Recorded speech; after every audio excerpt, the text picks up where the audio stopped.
A home video of a toddler's near-death experience being used for good against a silent hazard in many of our homes. Hundreds have been killed or injured by window blinds with potentially dangerous cords. So why are they still being sold? Here's ABC's chief investigative correspondent, Brian Ross.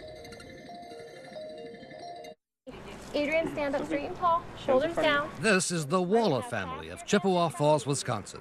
All 9 of them. They love to make videos of everything they do. Hi. But for 17-year-old Gavin Waller and his parents, there's one video that stands out, back when he was a toddler. Can you feed the baby some cereal? Gavin's mother, Nikki, was making a video of 2 of her other children, her twins. The joyful moment is about to end, as she is distracted by a phone off the hook and will swing the camera around, catching a horrifying image of Gavin that we're going to show only because it has a happy ending. Gavin hanging by the neck from the pull cords on a set of window blinds. He choked himself. He's blue. Gavin. And then the sweetest sounds Gavin's parents had ever heard. He was alive. He's crying. He's making noises. Can you breathe? Gavin was left with a welt across his neck, but that was all. And fortunately, he doesn't really remember it, and it doesn't seem to have caused any permanent damage. But unfortunately, since the day of Gavin's accident some 13 years ago, the Consumer Product Safety Commission estimates well over 100 American children have died, somehow caught in window blind cords. Brian, I see decades, and I'm talking decades, about children once a month getting hanged to death by these products, and it's got to stop. These are many different types of samples. Elliot Kay, the chairman of the Consumer Product Safety Commission, says he's made the elimination of window blinds with cords a top priority after a 30-year period in which both the industry and his own agency have failed to do so. Kay says cordless versions like this set solve the problem.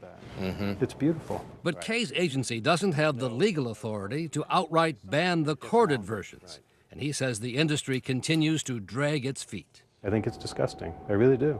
Most of the blinds sold in this country come from 3 major manufacturers: Springs, Hunter Douglas, and Newell Rubbermaid, which sells the Levelor brand. None of their executives would agree to appear in our report. Mr. Vasami?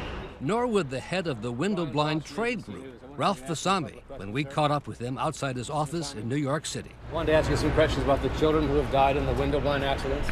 Can you talk about that at all, sir? No.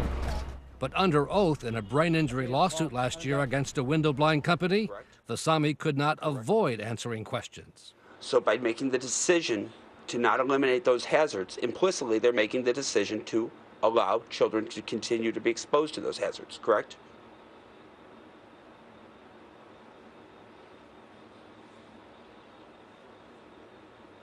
Yes. The lawyer asking the questions, Jim Onder, has brought more than 50 death and injury lawsuits in window blind cases. How many have gone to trial? None. They've all settled?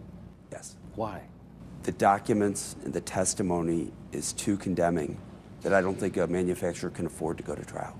The industry disputes the Safety Commission's accident numbers and has produced videos to show a range of safety features that it says have substantially cut the death rate, including breakaway cords and methods to keep cords out of a child's reach.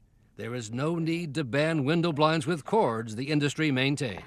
For the 90% of American consumers who don't have small children, the corded option may make some sense. Nancy Nord is a former member of the Consumer Product Safety Commission, who industry lobbyists arranged to talk with us. You can't have an environment, one where all risk has been eliminated. That just is a naive thing to want. The parents of 2-year-old Mac Thomas strongly disagree.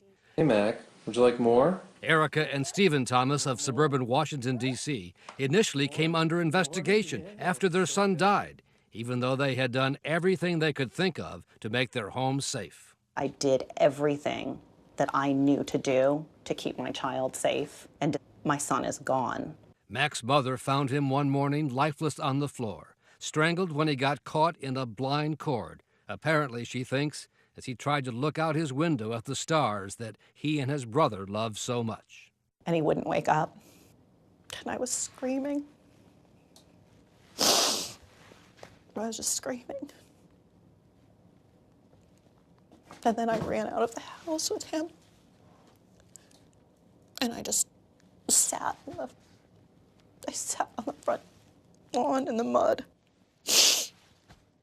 Parents are often the first ones blamed, says Linda Kaiser of suburban St. Louis. In the wake of the death of her daughter in a window-blind cord accident, she also came under police investigation, leading her to set up a foundation called Parents for Window-Blind Safety to help expose the problem. When I understood, okay, police officers don't get it, all these people in the nation don't get it, that made me want to fight for educating people.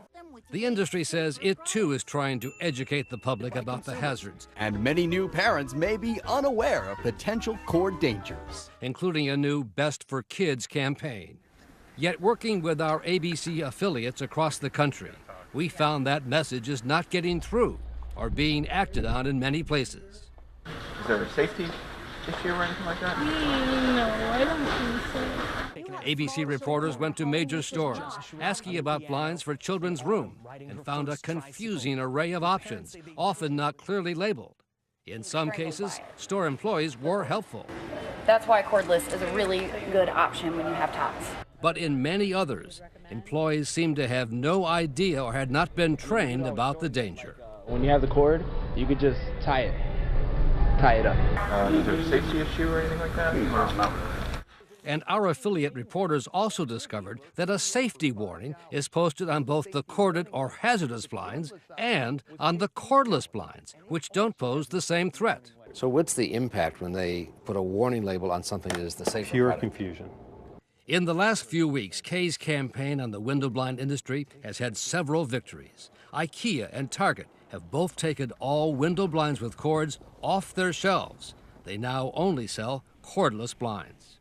We were very eager to do whatever we could to increase the safety of our products. And since we began our reporting on the issue, Home Depot, Walmart, and Lowe's have now announced they too will stop carrying window blinds with cords, but not until the end of 2018, 3 years away. I'm thinking of not if another child is going to die, but when. And I see another mother sitting in the mud, holding her lifeless child. For Nightline, Brian Ross, ABC News, New York.